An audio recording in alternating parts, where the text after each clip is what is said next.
You know I had to do it to him. You know, just to say hi. I hope everybody is doing alright. And thank you for the part that you all played in my life. Hello, everybody. Everybody, hello. How are you? Tell me, how do you do? Hi guys, it's your girl Gypsy back with another video. I hope you guys are having a great few days. I told you guys I would bring you all another video. Y'all, you thought I was joking. You thought I was joking? I don't like that. I don't like that at all. But anyways, I hope you guys are having a great week. Thank you guys to everyone who's supporting me, who's, you know, telling people about my channel and sharing my posts and my videos. I appreciate it. And if you're not already subscribed, well, I'm not stopping you. Go ahead and subscribe. But since we got that out the way, let's go ahead and get into this video. So the book I'm going to be reviewing today is Cinderella is Dead by Kaylin Barron. This is a young adult novel. I absolutely adored this book. It'll probably be on my top 5 2020.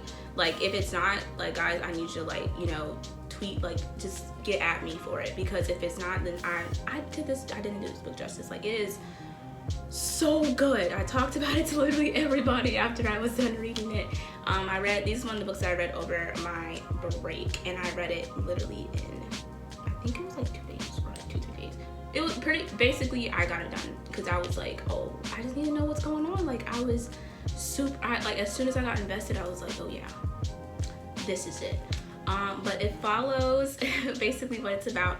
It's set in the town of Lille, and it's, as you can see based on the word Cinderella, it is loosely based on the Disney-fied version of Cinderella. So not like the actual version, Disney-fied version. So it's set in the town of Lille, and it follows Sophia, who is the girl on the cover, and she's 16, say 16, because teenage book. She's 16, and she has a best friend named Erin, and of course she likes her, and there's a problem with that. So because it's loosely based on the story of Cinderella, the idea of the balls. So in the story of Cinderella, you know, like, Cinderella went to the ball, you know, she had the fairy godmother, you know, she got the girl with the pumpkin, and all stuff, a nice dress, blah blah blah blah blah. Yeah, cool. Minutes ago I met you, and we murmured our how do you do's. I wanted to ring out the bells and fling out my arms and to sing out the news. Well, actually, in this story, the balls is something that's pretty much dreaded upon. It's basically the day you're signing your life away, especially if you're a girl. But if you're a man, it's the day that you decide, oh, guess what? I'm gonna take advantage of women. Love that, right? No.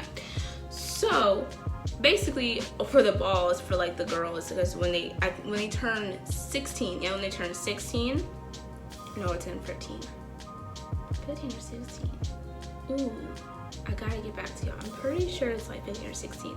But they have 3 tries to find it, for a suitor to find them. If they don't, they pretty much are banished from the kingdom. No one knows where they are. They could be dead, because the king is ruthless. Like, oh yeah, he kills anybody, everybody. Let's be clear, because he, whew, y'all, that man is ruthless. But yeah, so the balls are pretty much, you know, it's not something you can choose to get out of. You know, you're pretty much forced. Like, you get a nice little scroll and stuff like that, but no one likes it, because most of the men treat the women so horribly. They abuse them, they take advantage of them, kind of like now, unfortunately. So it's not a great, thanks, girl. It's not a great time for the women. And Sophia doesn't like that. She doesn't want to conform. She doesn't like conforming at all. She's not a conforming person. And so she's trying to figure out a way to get her and Erin out of there. She wants to run away. So one of the, she befriends one of the younger guys, and she actually hatches a plan that it's unbeknownst to her until the day of the ball, that you know, he will wed her because he actually likes a guy too.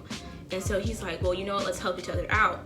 I'll become your suitor so that you can be with who you want to be with. I'll be with who I want to be with under the radar. And she's like, okay, cool.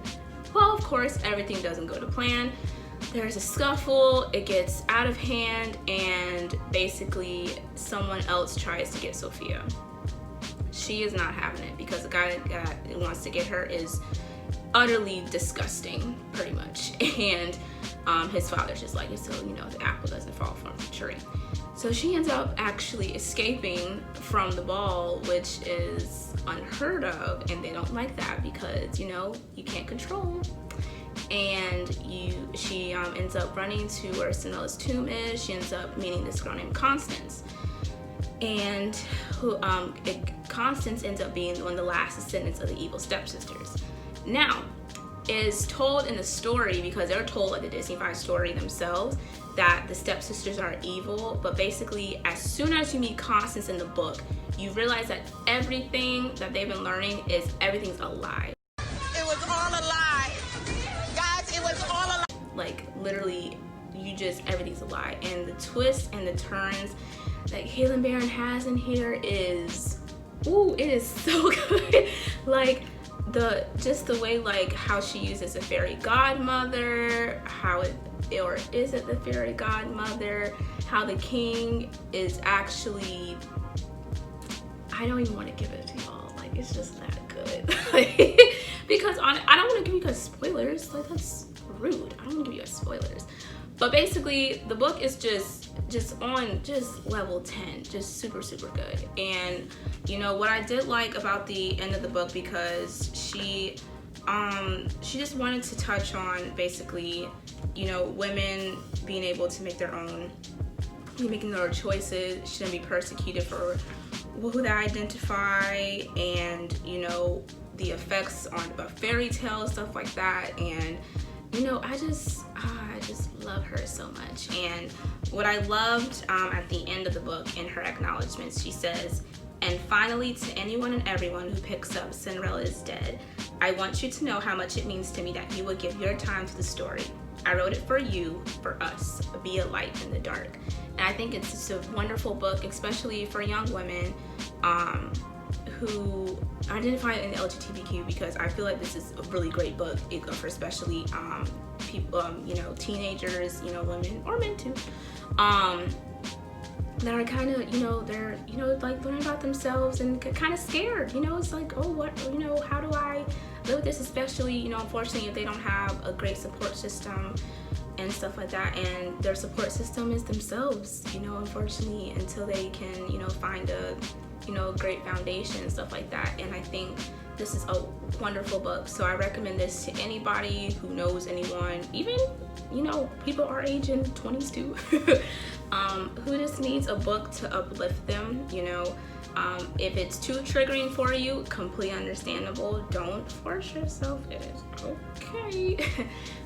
But I think this is a wonderful book for anyone who is a teenager, it's an LGBTQ community. Definitely pick up Cinderella is Dead by Kailyn Barron. But I hope you guys enjoyed this review. If you want to see a longer review, you can follow me on Goodreads on Gypsy Junction. I have a more thought out review, and there's a little bit of spoilers too. So if you're just really just wrong and you want to do spoilers, then I guess go ahead and, you know, check out my Goodreads review. But I hope you guys enjoyed this review. Like I said, check out more reviews on my channel, and I will see you guys on the next video. All right, Gypsy out.